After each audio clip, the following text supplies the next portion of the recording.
A workshop on building toys may be a suitable environment for learning technology. This kind of activity awakens a keen interest in pupils, interest that becomes expectation for understanding how these toys work. This is so because the toys involved are not ordinary ones. Rather, the shop is about making toys including parts that are moved by different mechanisms. But why building toys for learning about technology? Let's go by steps. First of all, why technology education? Today's kids have grown up constantly exposed to a large variety of messages concerning contemporary technology, from their everyday relation with digital households, appliances to fantastic sci-fi movies. Modern living in highly technologized environments, as well as the concern that young people get involved with development of technology, require an early introduction to the knowledge of those operational principles which are the foundations of today's man-made environments. Since currently we are dealing with operators of logic functions, schools should favor acquaintance of pupils with such logic operators in the upper grades of basic schooling. Understanding the basic grounds of contemporary technologies, such as informatics, automation, and robotics, beyond an operative level of usage demands high-level intellectual capacities. Further, as increasing evidence tends to show, design capacity does not arise spontaneously as a product of either inborn creative talents or procedural formulas which supposedly would reveal themselves at school. Instead, design's capacity would be the outcome of both well-consolidated knowledge and meaningful practical experience in a specific domain. However, how to undertake this complex endeavor in school? Which are the required learning environments? Furthermore, are these environments too expensive? A key issue, above all, in public education in developing countries. In order to answer these requirements for basic education in Colombia, Difuciencia has structured learning environments based on the didactic of building toys considered as technical systems. All materials used in these environments are of low cost. Such proposal of learning environments have started to be validated through a research macro project which will involve all grades in basic and secondary education. The first stage of this project has been funded by a grant from the Institute for Educational Research, IDEP, its acronym in Spanish, belonging to the Secretary of Education of Bogotá.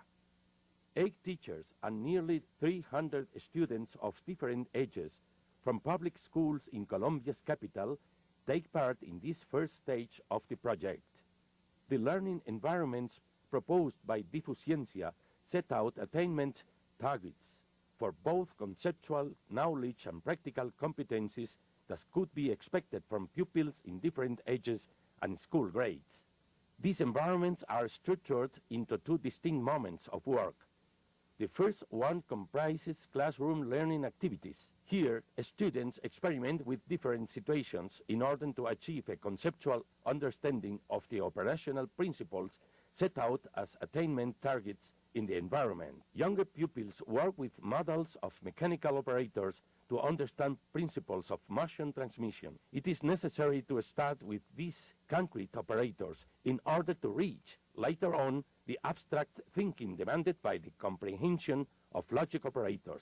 Upper graders employ PAPIs, mini-computers, and simple circuit modules, for instance. Using these materials, students undertake the comprehension of binary numbers, logic gates, and digital systems. An essential complement for these materials are students' notebooks containing guides for work. In such notebooks, pupils write reflections that could lead them to conceptual comprehension of involved operational principles. Conceptual understanding of operational principles means real cognitive challenges for pupils to the point that several of them do not reach this 80 during the development of the first moment of learning activities. However, during the second moment in the environment, which is the workshop on building toys, conceptual understanding is achieved in most cases. In the toy, operators are placed in context and become more meaningful.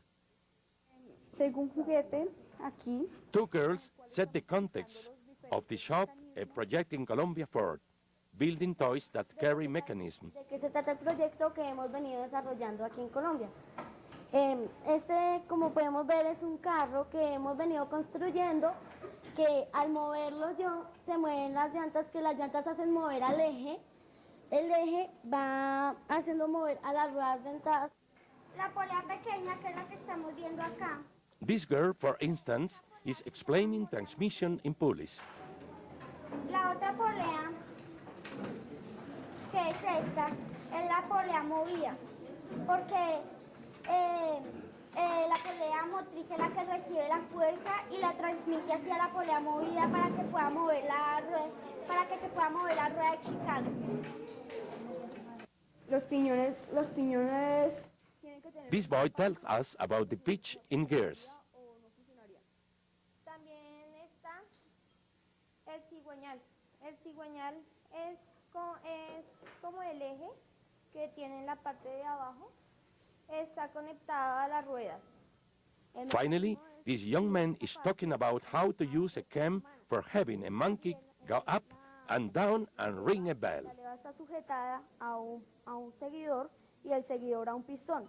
El pistón lo que hace es subir el mono y hace el movimiento de mover la campana. What is built in the shop is not an isolated single mechanism. Rather, it is a whole technical system that accomplishes a purpose and is akin to children's experience. What does the toy do? How is the transmission of motion in the toy so that it can accomplish its purpose? Since the other side of technological knowledge comprehends strategies for designing and building, the workshop is oriented towards these 80s. Here, pupils develop practical competencies related to the construction process itself, but also as an exercise in mechanical logic and strategic thinking. This experience favors acquaintance of kids with the logic implicit in design. Como pueden observar aquí, se va transmitiendo el movimiento de los músculos a los piñones, de la llanta al eje, el eje pasa a los piñones. These two girls are explaining the convenience of organizing properly the different parts of mechanisms so that they would function as they should. La llanta mueve al eje, el eje mueve a la polea mueve a la biela mueve al pistón y el pistón mueve al mono que toca la campana. Ese es el final del mecanismo. In addition, working in the shop furnishes opportunities for applying conceptual knowledge from other subject matters. An important AT set out in the environment is to develop representational capacities using mathematics, descriptive geometry, and, of course, native language. Lack of these representational capacities would hinder development of the propositional capacity, which is the basis for design.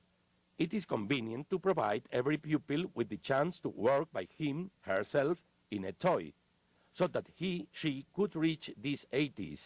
However, individual work does not preclude collaboration among students. But why do all students work on building the same prototype of toy? Rather than commanding pupils to innovate and design by themselves, a practice that has been proven as sterile, the learning environment intends to foster the necessary previous development. The means for this is the deconstruction by pupils of a toy already designed, a process in which students examine the conditions of design while gaining in knowledge and competencies. Upon the construction of the toy, the next step is to place a student before problem-solving situations, using the conceptual knowledge achieved. Also, explicit strategies are set out so that pupils could work on innovation on the toy or on designing a new one. Outcomes of the research project have shown, up to now, significant achievements in the students taking part. It is expected that these outcomes could be the basis for developing a deeper understanding on the cognitive and metacognitive processes involved in comprehending technology and on the competencies required by a designed capacity. Beyond this objective, this proposal of learning environment aims to foster full intellectual development so that children may reach the achievement of becoming thoughtful, creative, and autonomous human beings.